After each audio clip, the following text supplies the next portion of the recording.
Hello, this is Mrs. Gibson, and I'm going to experiment with this new idea about reading science stories. And so this is called Storytime with Mrs. Gibson. And the book I'm reading is called A Drop Around the World. And it's written by Barbara Shaw McKinney and illustrated by Michael S. Maydack. All right. So this book is dedicated to my children, Robin and Reed, who have welcomed Raindrop into our family, and that's from the author, Barbara S. McKinney. And then to Beth, Wolf, and Teal from Michael S. Maydack. Raindrop, take us to the skies. Teach us how to vaporize. Condense us so that we can flow to places only raindrops go. Cycle with us through the trees, underground, beneath the seas. Please explain the things you do, your special tricks and changes too. In fact, some symbols shown in black would be most helpful in keeping track. Now show us your work and play. Let's tour the world the raindrop way. Then afterwards, when all is done, we'll share your secrets one by one. P.S. Drop, if we lose you, don't despair. We'll find your face on each page somewhere. Nestled in a cloud near Maine, little droplet longs to rain. Though not yet big enough to fall, it waits with others, still too small. Then adventure starts to blow. On wings of wind, it's off they go. Sailing in an ocean cloud, moisture feeds the droplet crowd. The journey leads to southern Spain. Drop has grown, it's time to rain. It falls on the cape of a matador, who fights a charging bull once more. But luckily, when red is waved, Drop is shaken off and saved. It quickly sizzles in the heat, evaporating in retreat.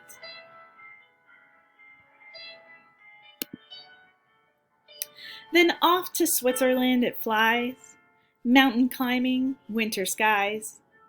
The vapor freezes in midair, and magically a snowflake's there. Alpine peaks, all powdered white, invite the snow to spend the night. This delicate and airy flake drifts down on a frozen lake. One day it melts away, meandering its way towards May. Icy nights refreeze the drop. Its solid state commands the stop. But warmer mornings let it flow. Stop and go, stop and go. Finally, our drop of rain roars a river's glad refrain. Free and fluid, flowing fast, free and liquid, loose at last. Suddenly, the rhythms break. Drops dumped into a man-made lake.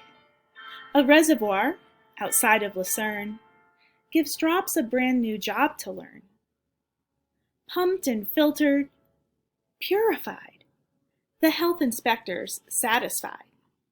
Underground in a maze of pipe, raindrops now the drinking type. It stops at a spigot, meets a dead end. What's beyond, around the bend? When the knob is turned, the secret's out.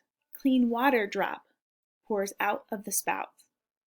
Drop runs through a trough head first, where cow laps up to quench her thirst.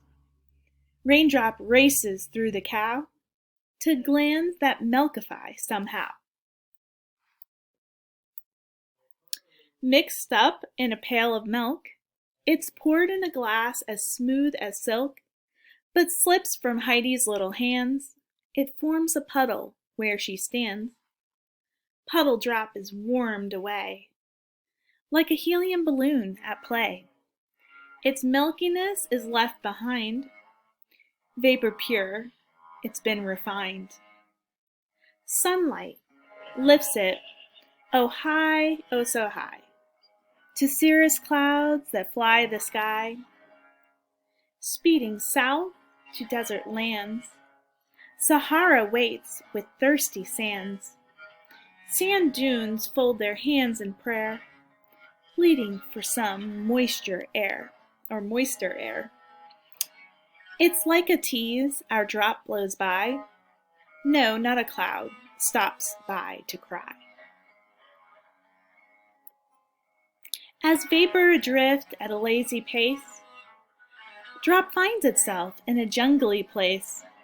Water, water everywhere. Rainforests have such humid air. The air is warm above the pools, but over land it quickly cools. This sudden change from warm to cool turns drop to fog. It's nature's rule. Camouflaged in a ghostly sky, it collides with a monkey swinging by. Drop gets a lift on a curly tail to a swimming hole on the jungle trail. Gravity pulls at the drop. Over the falls, it cannot stop. Lost in a mist of colored spray, that drop is off without delay. Overseas, our drop is sped on electric flight in a thunderhead. Monsoon winds forewarn Mumbai, the raindrop army storms July. Driven down by wind with force, raindrop has no choice of course. It floods a gutter, then the street, pushing people off of their feet. It swipes a bike and swamps a car, en route to an open-air bazaar. There it topples a mango cart and vandalizes an Asian art. Flooding drop flows back to sea, but in its wake leaves tragedy. Drop takes a dive like a submarine, an environmental life machine. It's needed by the fish below to fill their gills, to swim, to grow. Hypnotized by the rolling motion, it's lured down deeper in the ocean. Weight is heavy on its shoulder. Squeezed into darkness, drop is colder. Drop surfs a wave to a coral reef, reflecting color beyond belief. There it gently laps the sand, rolling back and forth to land. Australian children come to play by the water's edge this sunny day. They build a tower, sail a boat.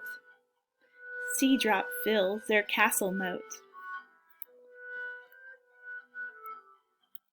Shallow water warms up quick. Drop does the disappearing trick. Swinging on a breeze trapeze, it's off to meet the Japanese. In Stratus style, without a doubt, drop'll burst its cloud and tumble out. Drenching drop makes gushy dirt a perfect mud pie for dessert. On a mission, sinking deep, through the cracks it tries to seep, passing worms and bugs that creep, and animals curled up to sleep.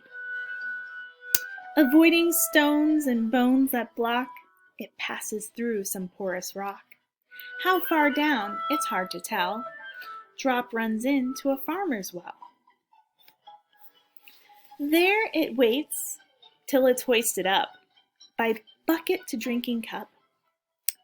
That swallowed drop is lost within, yet finds an exit through the skin. As a bead of sweat on a farmer's nose, it drips off the tip to his working clothes. Joined by a soap and a water team, drop hangs on line and turns to steam. Drop looks east to greet the west. Pacific winds do all the rest. Circling, circling, drop is dizzy. Changing weather keeps it busy. Cumulus without a care. Where will it go? It knows not where. North winds quickly claim the cloud No dilly-dallying allowed. Failing temperatures cause a change. Freezing drop starts feeling strange. It flaunts a fancy, frosty face and wears a coat of crystal lace. It whirls and swirls in Arctic air and hibernates with a polar bear. Then, much to our playful flakes' delight, two tiny cubs are born one night. Together the snowflakes keep them warm, a baby blanket in a storm. Frozen land waits long for spring. At last it comes, a wondrous thing.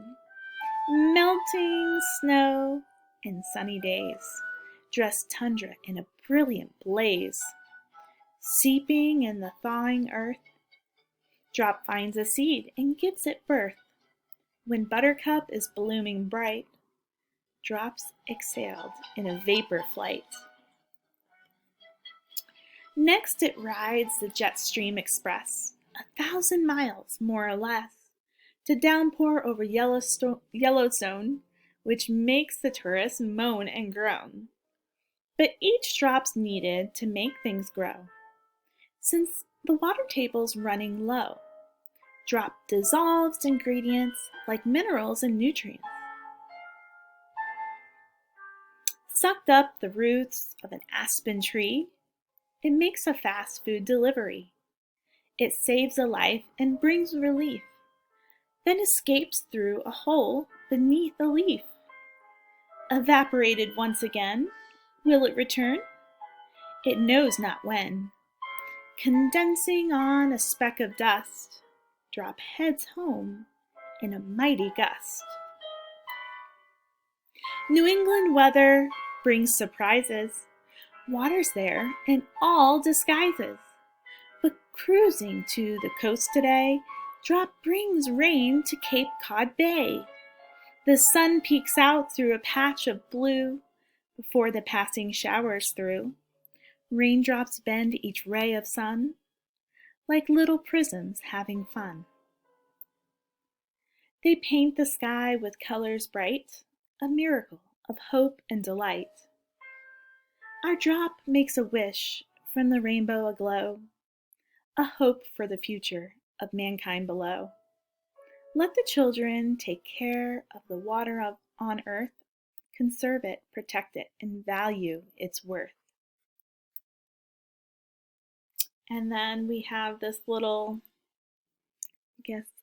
ending part here, which shows some of the science, okay?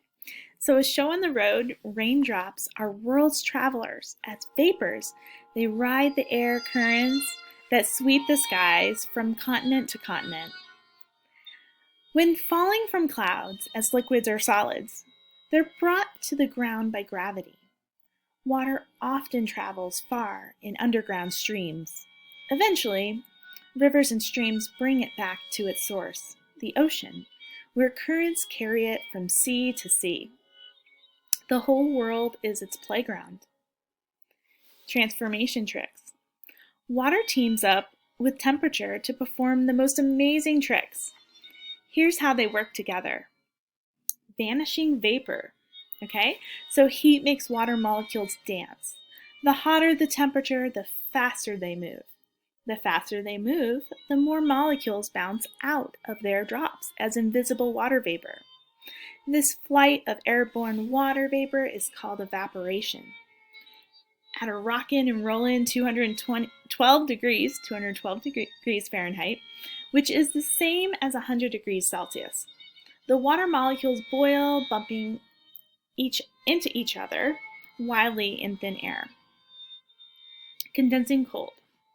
So cooler temperature slows them down and the molecules condense to a liquid as rain, dew, or drops on the side of your cold glass. This is the mist you might see early in the morning, either when cool air hits warmer air near the ground or warm air hits cooler air closer to the ground. Depending on the season, the tiny droplets are quickly burned off when the sun warms up and they evaporate. The steamy rainforest cycles, lots of water, round and round beneath its canopy, so there's lots of condensed water vapor in the air, appearing as mist. Freezing Fahrenheit.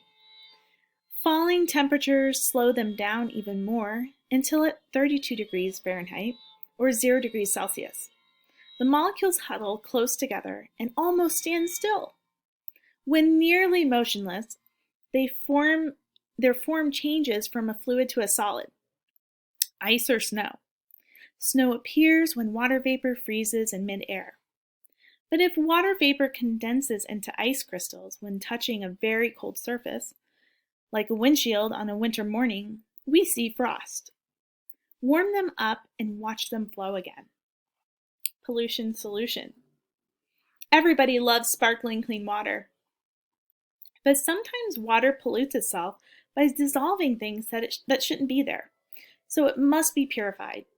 One way to solve this problem is to run water through a filter, trapping the unwanted things. Another way is to let water evaporate, leaving the impurities behind. Then we can condense the pure water vapor by cooling it back into crystal clear water. This is called distilled water. Body Buddy.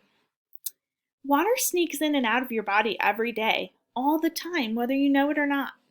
It soaks right into your skin when you get wet, and you even inhale it as vapor when you breathe. When you squeeze an orange and drink the juice, it mostly consists of water that the orange tree drank from the ground. And almost everything you eat has lots of water in it. An apple is about 84% water, and a carrot is about 88% water, and lettuce is 95% water. Since milk is mostly water too, cows and other mammals must be sure to drink plenty of water, enough to nurse their young. But water is just a visitor. It is always leaving bodies too. Every time you exhale, perspire, cry, vomit, urinate, bleed, or blow your nose, some water says goodbye. Did you know that your body is 65% water? Everybody needs water and lots of it. Cloudmaker. Drink plenty of water and then huff outside on a frosty morning. Warm vapor from your body hits the cold air and condenses, and presto, a tiny cloud. Similarly, the warm earth breathes warm air, which rises, cools, and presto, a cloud is born. So low-hanging gray clouds that blanket the sky are called stratus clouds. They bring rain. Puffy, white cumulus clouds form higher up in the air on fair weather days. Dark thunderheads called cumulonimbus clouds bring storms. And wispy cirrus clouds are made of ice crystals that form high up in the atmosphere, where it's freezing cold. There, winds spread them like feathers across the sky. And fog is simply a cloud close to the ground. All right, heavy magic. We have one more slide, and I think that's pretty much it. Water is heavy. If you've ever hauled a bucket of water, you know how heavy it is, a pound for every pint. For this reason, deep-sea divers must wear special equipment to withstand the great weight pressing down on them. The weight of water is at 300 feet down, 10 times heavier than at the surface. In the deepest parts of the ocean, a piece of wood might actually compress to half of its size under the tremendous pressure. Imagine how heavy the water in a waterfall must be. That's why the weight of rushing water is used to turn generators that make electricity. So the next time you turn on a light, consider that water may be its secret source. Home sweet home.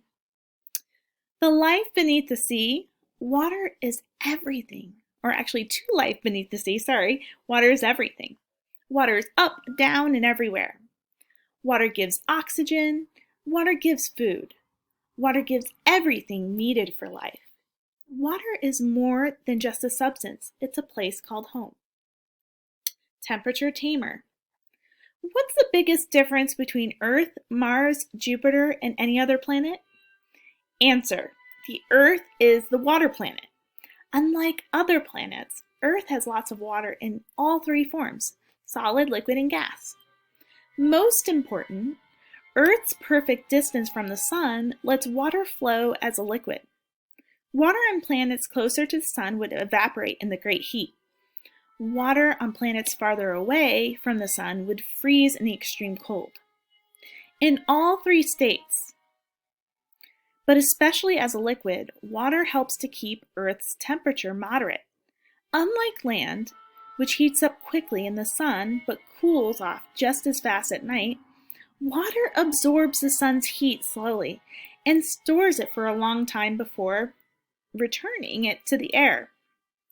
During the daytime, the oceans, rivers, and lakes absorb the sun's heat slowly, so it's not too hot. At night, they give heat back to the air little by little, so it's usually not too cold for living things.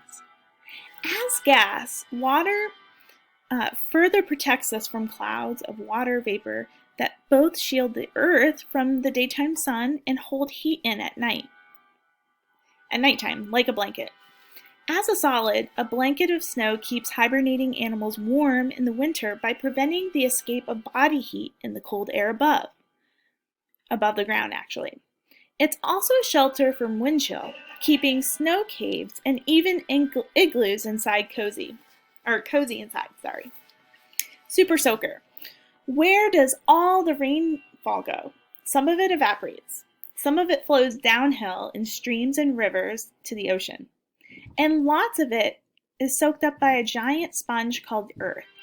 Silently, it journeys underground till it gurgles through a hole somewhere called the spring. And I'm going to switch out our music. All right. Or it might be pumped up by a man-made hole called a well. The green machine. Water keeps our Earth green and healthy. Seeds actually need water to sprout and become plants. Water usually slows down, but plants draw it up through the root, stem, and tree trunks. Like a magic potion, it dissolves vitamins from the soil, it transports them up the plant, and works with sunshine to make food in the leaves. When its job is done, it's breathed out through little tiny holes in the leaves as vapor in a process called transpiration. When plants need new water, they beg for a drink by drooping. So if you have any plants at home and they start to droop, that means they're really thirsty. So you'll need to water them. Dissolve in solvents. In the blink of an eye, clean water changes its colorless, tasteless, odorless self into the color, taste, and fragrance of things it dissolves. Water jiggles in gelatin, bubbles in a bath, and tastes fruity in a tropical punch drink. It dissolves Easter egg dye, powdered milk, and even minerals in a rock. And of course, water dissolves soap. And together this dynamic duo dissolves dirt and also germs. Make sure you're washing your hands. Yes, water is the world's best solvent, and it's actually a universal solvent. Water can do a remarkable thing, and this is stupendous bendability. So this is a water property we're going to talk about here, or bendability of, we'll see. Okay, so water can do a remarkable thing. It can bend light. This refraction fools us about the size and location of underwater objects. When water vapor in the sky bends sunlight after a rain, light is split into all of its colors, called the spectrum, and we are treated to a rainbow. All right, and this is the water droplets journey around the Earth. So we started in Maine, which is over here. And so then we traveled to Spain, and then we went to all these different countries all the way around the Earth, and then back around to Alaska, and then back to New England. And that's pretty much it. I hope you enjoyed this story. Thank you so much for joining me, and enjoy. Have a great day, and I care about you and love you and hope you stay healthy and happy. Thank you.